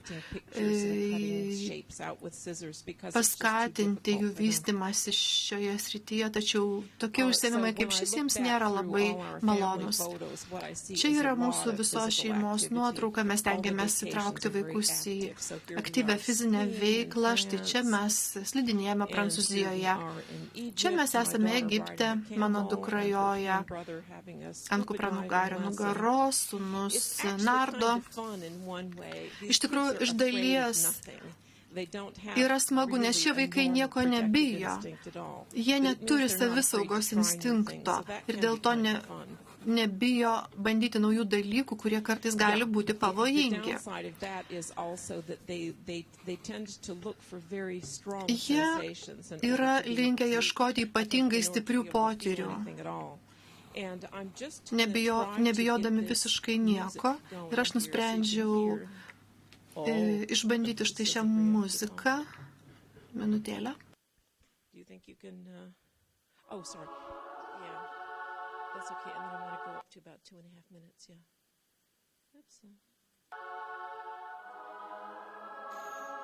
Get out, you can't be in here.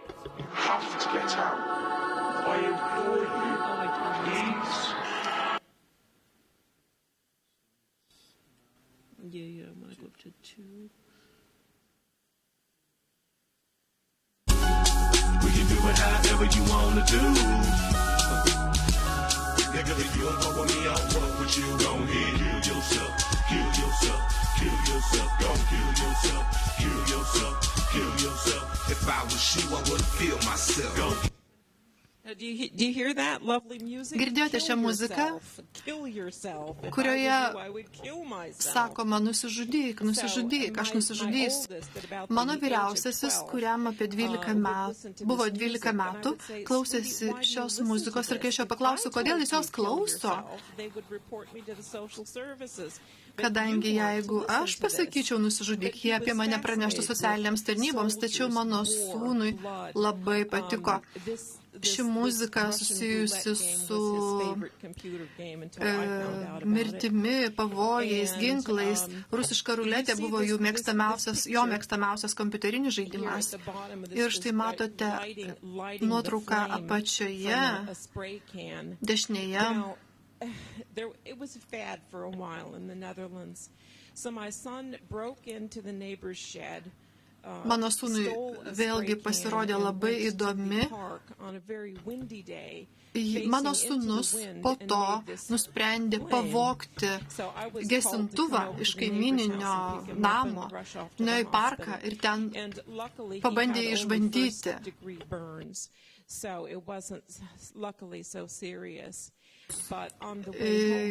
Nuo degaus flakonėlio jis pats truputėlį susižalojo, truputėlį apdegė, laimė nestipriai. Ir kai jis grįžo, jis pasakė, mama, aš supratau, kad taip daryti negalima.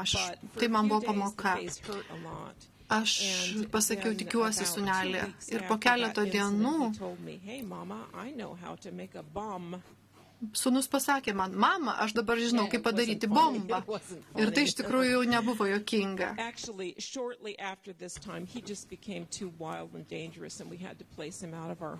Deja, dar po kurio laiko sūnus pasidarė labai pernelyg aktyvus, sakyčiau, netaršus ir mums reikėjo kuriam laikui jį iškeldinti iš namų.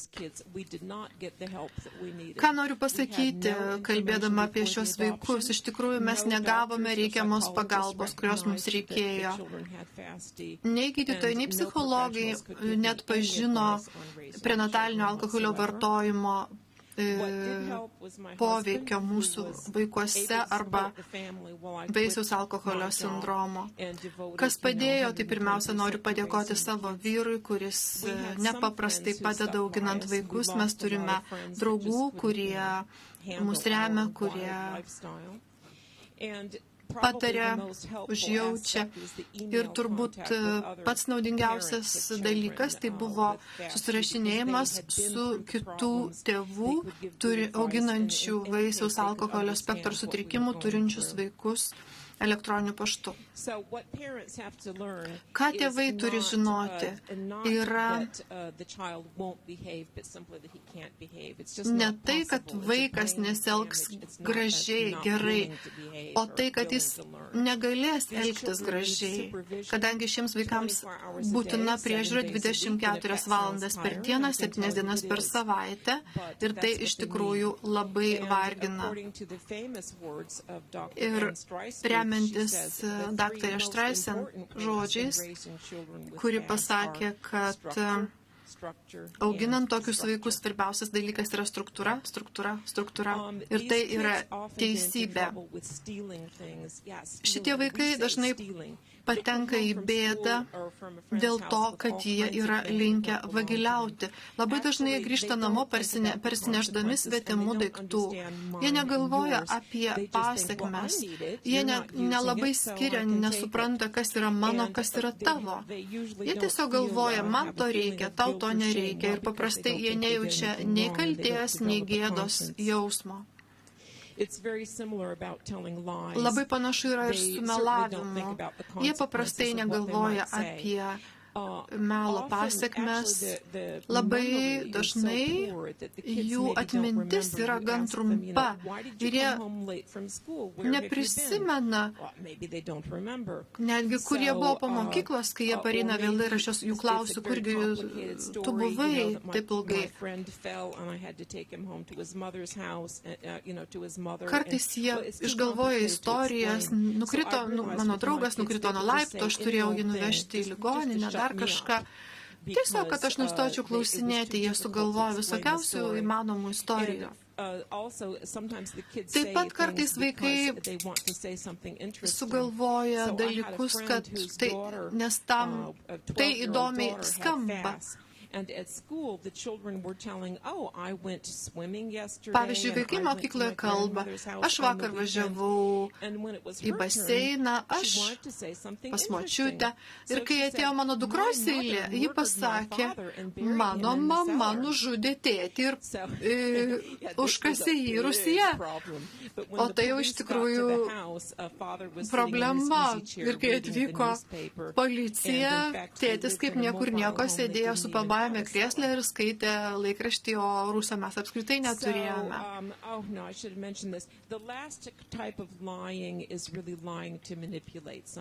Kartais vaikai meluoja, siekdami manipuliuoti. Ir jie tai tikrai daro. Kalbant apie bausmes, žinoma, kai jūs supykstate, jūs galvojate, kad ir vaiką reikia nubausti. Tačiau jie gali nesuprasti, už ką jiems yra skiriama bausmė, nes jie nelabai prisimena, ką jie padarė. Ir nesupranta, kodėl mama taip supyko. Ir taip pat jie nelabai gali mokytis iš savo patirties. Kitas dalykas, ką daugelis tėvų laiko svarbiu, yra tai, kad šiems vaikams būtina gera tinkama mityba. Jie negali valgyti, sakykime, to greito maisto, traškučių, ką valgo kiti vaikai, dėl to mes tengiame duoti jiems kaip galima daugiau šviežių vaisių, daržovių, mažinti cukraus kiekį. Kai kurie vaikai yra alergiški, sakykime, tam tikriems produktams, kaip pienui, gliutenui, dar kažkam, tačiau jūs nelabai žinote, kada jie yra alergiški. Kartais, jeigu pavyksta tiesiog kurį laiką, keletą mėnesių šiems vaikams neduoti pieno arba kažkokio kito produkto, mes pastebime, kad jie tapo ramesni, netokie laukiniai ir suprantame, kad galbūt iš tikrųjų tas pienas ar kažkoks kitas dalykas juos taip neigiamai veikia. Kalbant apie ilgalaikės pasiekmes, kaip tėvai mes pastebėjome, kad laikydami vaikus saugius, prižiūrėdami juos kaip galima geriau, mes iš tikrųjų galime labai prisidėti, kad jie nepatektų į kalėjimą, kad jie neturėtų problemų su teisėsauga.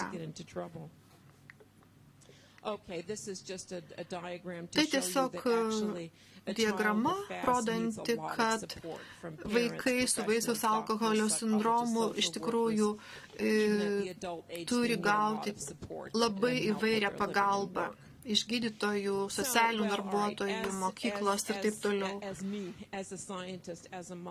Kaip mama, kaip mokslininkė, aš galiu pasakyti, kad aš dalyvavau daugybėje prevencijos kampanijų, kai Vaisiaus alkoholio spektro sutrikimo asociacija nusprendė organizuoti europinę akciją. Aš mielai įsitraukiau į šią akciją. Kaip matote, turbūt galima atpažinti Benettono kompanijos atributiką. Ir manau, kad tai yra iš tikrųjų veiksmingas kampanija siekiant atkreipti visuomenės dėmesį, kad nėščios moterys atsisakytų alkoholio, atsisakytų jo visiškai. Mes tengiamės pritraukti visų visuomenės sluoksnių dėmesį. Mes vykdome šią kampaniją rugsėjo 9 dieną ir esame labai patenkinti jos rezultatais. Kampanija iš tikrųjų prasidėjo 9 dieną, 9 valandą. Toliau matote nuotrauką iš Rusijos kairėje. Pažįstate Europos komisijos pastatą Briuselėje, toliau Venecija, Barcelona, Groningenas Nyderlanduose, Olandijoje, Slovenija, Italija, čia yra Nigerija, taip pat Jungtinės Amerikos valstijos ir Brazilija. Brazilijoje ir JOTV buvo daugybė vietų, kur ši kampanija buvo vykdoma. Ir galiausiai aš būčiau labai laiminga, jeigu jūs galėtumėte atvykti į po keleto savaičių Romoje vykstančią konferenciją. Apie ją jūs galite rasti labai daug informacijos mūsų svetainėje. Dar šiek tiek pasakysiu apie savo vaikus. Mano vaikai beveik užaugę, dvynukams greitai 20, sukaks 20. Berniukai yra beveik mano ūgio, mergaitė turbūt man dabar iki peties. Tačiau noriu pasakyti, kad mes praėjome tuos visus etapus, kai mano dukra dingdavo su berniukais kelioms dienoms, kaip sūnus girtas patekdavo į policijos nemalonę, tačiau kaip šeima mes įveikėme visus sunkumus. Aš manau, kad jau dabar galiu pasakyti, kad dabar viskas praeityje. Vaikai mokosi profesinėje mokykloje, dukra greitai gaus, sausio mėnesį gaus diplomą ir mes jais labai didžiuojamės. Ačiū uždėmesi. Dėkojame daktarai Diane Black už išties įspūdingą, ko gero, savo gyvenimo istoriją. Dėkojame dar kartą, kad pasidalino savo asmeninę patirtim, kaip tai yra auginti vaikus turinčius vaisiaus alkoholio sindromą. Dabar mes turime šiek tiek laiko, kažkur apie 15 minučių klausimams, tai prašom. Kas norėtų paklausti mūsų pranešėjus iš šitos antros plenarinės sesijos? Na, jeigu niekas neišdrįsta, aš turiu yra? Taip, prašom. Daktaras Railis minėjo kažką apie baltosios medžiagos kiekio didinimą. Gal galite plačiau pakomentuoti?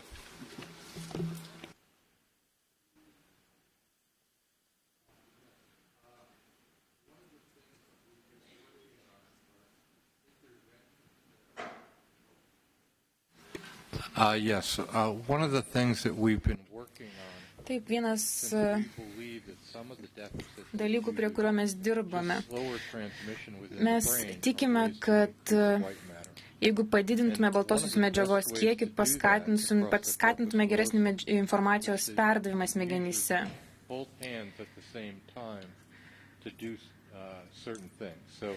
Didžioji smegenų jungtis leidžia abiems rankoms tinkamai funkcionuoti vienu metu. Pavyzdžiui, pianistai turi didesnę didžiąją jungtį, kurie groja pianinu.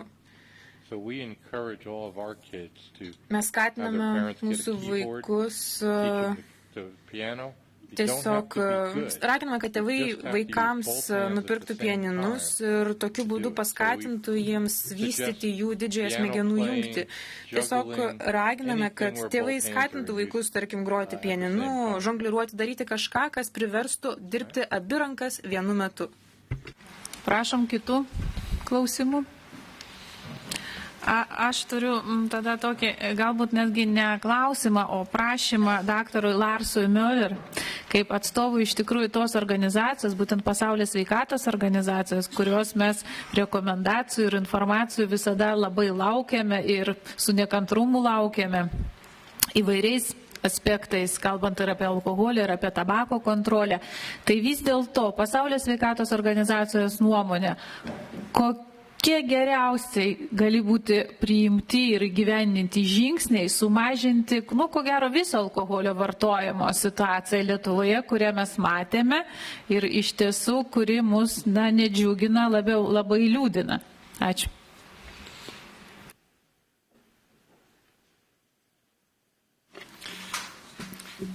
It's a very good question. Klausimas labai geras. Ko gero, jūs jau per pastaruosius keletą metų esate daug ką nuveikę. Deja, jums dar nepavyko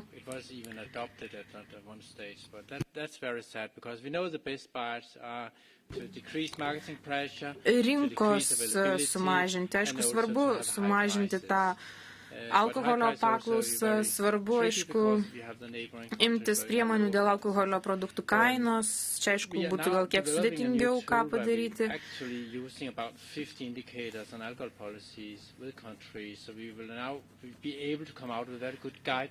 Mes tikimės parengti konkrečias gairias apie alkoholio politiką kiekvienai šaliai ir tikiuosi, kad netrukus galėsime pateikti tokias rekomendacijas ir jums. Bet, aišku, svarbus yra ir mentalitetas. Svarbu daug dėmesio skirti jausniems žmonėms, didinti amžiaus limitą, kuomet pradedama leisti vartoti alkoholį. Manau, tai yra veiksmingos priemonės. Gal ko gero tos informavimo kampanijos nėra tokios veiksmingos, kaip kad kitos priemonės, nors jos, aišku, irgi yra labai svarbios. Šiuo metu neturiu kažko konkretaus, ką galėčiau pasiūlyti, bet netrukus parengsime gairias, kurias galėsime pateikti ir jums. Ačiū.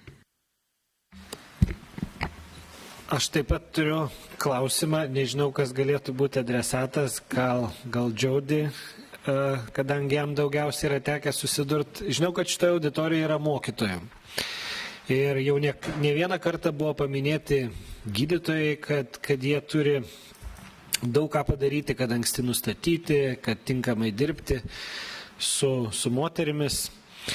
Bet iš tikrųjų, kokia yra jūsų patirtis, kaip yra dirbama, kaip yra padedama būtent mokytojams, kuriem tenka dirbti mokyklose ir, kaip jūs ir minėjot, tą vaiką matyti ne kartą per mėnesį kaip gydytojai, bet matyti kiekvieną dieną, būti su juo kitą kartą ir 8 ir daugiau valandų.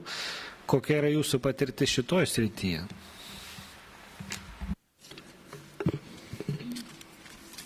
Klausimas organizatoriams konferencijos. Andrius Intėjevas, VŠI bendri tikslai. Aš čia. Ponas Veryga. Kažkokios rekomendacijos po šitos konferencijos bus pasiūlytos vyriausybei, kad būtų atsižvelgdama. Antras klausimas. Norėtųsi daugiau atkreipti dėmesį šitoj konferencijoje į prevenciją. Prevencija iš viso alkoholio.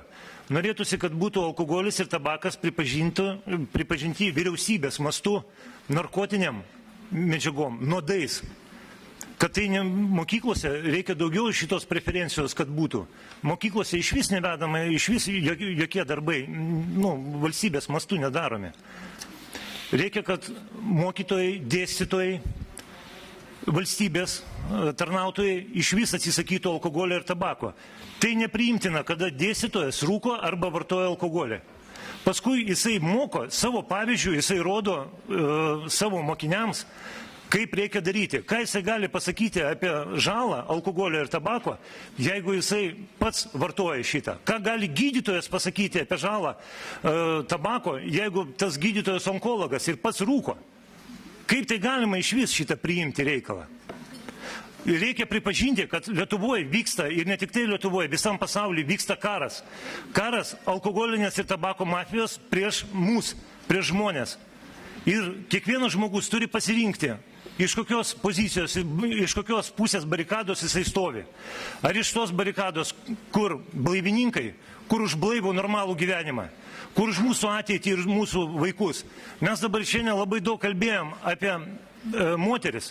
O kur vyrai? Kur atsakomybė vyrų šitoje pozicijoje? Mes šitai renkamės tas moteris, mes duodam pavyzdį. Ir reikia pavyzdį nuo mūsų vaikų, kad vaikai mūsų gyventų blaiviose šeimose. Reikia, kad valstybė paremtų blaivias šeimas. kad paremtų blaivus žmonės. Ačiū. Ačiū, tai mes gal pirmiausia prašom tada Jody, so floor is yours. Well, first, I agree, teachers. Na, visų pirma, sutinku, kad mokytojai tikrai turėtų rodyti pavyzdį. Kitas dalykas, kuomet aš bendrauju su mokytojais, pirmą, ką jiems pasakau, tai visų pirma turėtume nustoti gėdinti, kaltinti vaikus, kuomet mokytojai tai žiūri kaip į savanorišką nepaklusnumą, o ne į tai, jog vaikų smegenys joms yra pakenkta ir jie dėl to taip elgiasi. Tarkim, mokytojas sako, kaip tu gali nepadaryti to, ką aš tau vakar sakiau padaryti? Kaip tu gali to nepadaryti, nors aš tau tą sakiau padaryti? Ir jie tuina vaikus. O vaikų atsakymas, gina, aš juk specialiai to nedariau. Nespecialiai pamiršau. Ir tas gėdinimas, tas kaltinimas, jis tęsiasi, suaugę tiesiog nesupranta, kad tie vaikai nepaklūsta ne dėl to, kad jie taip nori, bet dėl to, kad tiesiog jie turi tam tikrų pakitimų smegenyse, pažeidimų ir tai lemia būtent tokį jų elgesį. Kitas dalykas, jeigu kalbėtume apie pamokas ir vaikai turi neatsilikti nuo kitų, vaikas, tarkim, pirmoje klasėje ar kurioje kitoje klasėje, na, jis turi neatsilikti nuo kitų, mes turime jį spausti, kad jis neatsiliktų. Tačiau, kaip jau girdėjote, vaikai turintys tokių sutrikimų, jų vystymasis yra atsilikęs nuo kitų bendramžių. Taigi jų švietime yra tam tikras atotrūkis, lyginant su kitais bendramžiais. Tas atotrūkis su kitais bendramžiais, kuomet jie auga, vis didėja ir mes vis tiek iš jų tikimės, kad jie elgsis taip, kaip priklausytų elgtis jų amžiaus vaikams. Kitas dalykas, ką jau Diana minėjo, yra tas jų emocinis amžius, yra tas jų chronologinis amžius. Įsivaizduokite 16-metį jauną vaikinuką, kurio testosterono kiekis kaip 6-mečio, kuris emociškai yra subrendęs tik tais pusiau tiek, kiek turėtų būti subrendęs jo vaikas. Ir jis bendrauja ne su savo bendramžiais, o su 10-mečiais.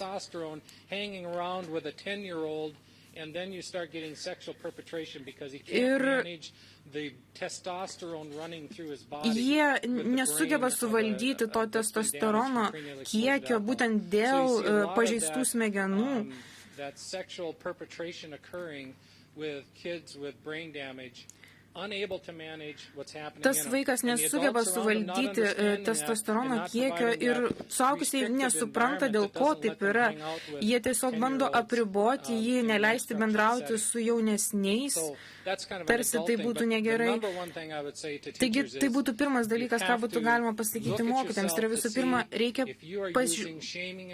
pažvelgti į save iš šalies. Ar jūs siekiate sugėdinti vaiką, nesuprasdami, kad galbūt vaikas turi tam tikrų intelektinių sunkumų. Galbūt jie turi tuos intelektinius sugebėjimus, tačiau nesugeba jų tinkamai išnaudoti. Ir giliai viduje jie suvokia, kad jie stengiasi kažką padaryti, tačiau iš tikrųjų, ką matome, tai yra tai, kad jie nesugeba tinkamai išnaudoti savo sugebėjimų. Tai tą mokytojai turėtų suprasti. Kitas dalykas, ką mokytojai turėtų suprasti, tai yra jų verbaliniai sugebėjimai. Jie galbūt nemoka gerai skaityti, gerai skaičiuoti, tačiau jie turi tuos verbalinius įgūdžius, tai yra jų išgyvenimo įgūdžiai. Jie sugeba, kaip jau buvo minėta, įkalbėti labai tinkamai, labai puikiai. Tai yra jų išlikimo bruožas. Jie tai bando padengti kitus savo trūkumus. Išsamų atsakymą. Aš iš tikrųjų pabandysiu į tą antrąjį klausimą jūsų atsakyti.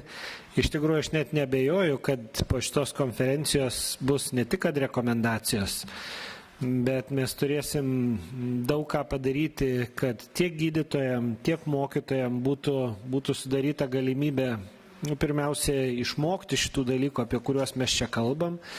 Be abejo, politikam aš įsivaizduoju, kad tas poveikis jau yra daromas, mes jau turim politikų ir čia šiandien salėje ir yra visokių idėjų ir iniciatyvų, kurias aš tikiuosi palaikys ir kiti Seimo nariai. O dėl elgesio modelių, aš turbūt tiek, kiek aš save atsimenu, tiek aš apie juos visada ir kalbu, kad jūs labai teisingai sakot, negalima kalbėti apie dalykus, kurių tu pats nedarai. Ir iš tikrųjų sakyti, kad negalima viršyti greičio, jeigu pats lakstai didžiuliu greičiu. Taip pat kaip ir pasakoti apie įvairiausias žalas ir moralizuoti savo pacientam, jeigu tu pats darai viską kitaip. Bet čia turbūt nereikia jokių nurodymų, čia jokios nereikia nei programos, nei Seimas nieko turi priimti, mes vasėdim čia visi salėj, mums niekas nedraudžia. Kad ir nuo rytojaus baigti gerti, rūkyti ar dar kažką negerą daryti.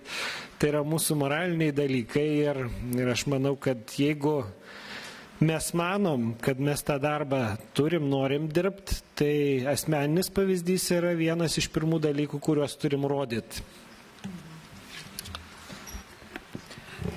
Taip, brangus daktarė, aš galvoju, kad politikai be visuomenės apskritai niekada nepadarys tą, ką sumanė. Todėl, kad įstatymai, jie yra parašyti, bet jų reikia įgyvendinti. O būtent jūs, kaip tik šiandien, išgirdo tą informaciją. Aš galvoju, kad mūsų bus jau daugiau negu šitai saliai, kad jūs jau paskleidžiat visos tos žinios ir informacija.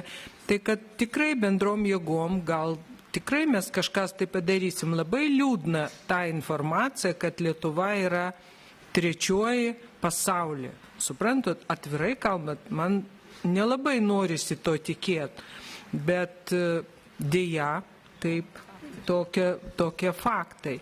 Ir mes turim su jumis tikrai padaryti viską, kad mes atsirastum toli nuo pradžios. Dėkojame. Dabar mes turime kavos pertraukėlę, pusę valandos, tai prašome vėlgi į Seimo restoraną ir mūsų trečioji plenarinė sesija, trečiasis plenarinis posėdis prasidės 14:50 min. Be 10:03 prašom visus susirinkti čia.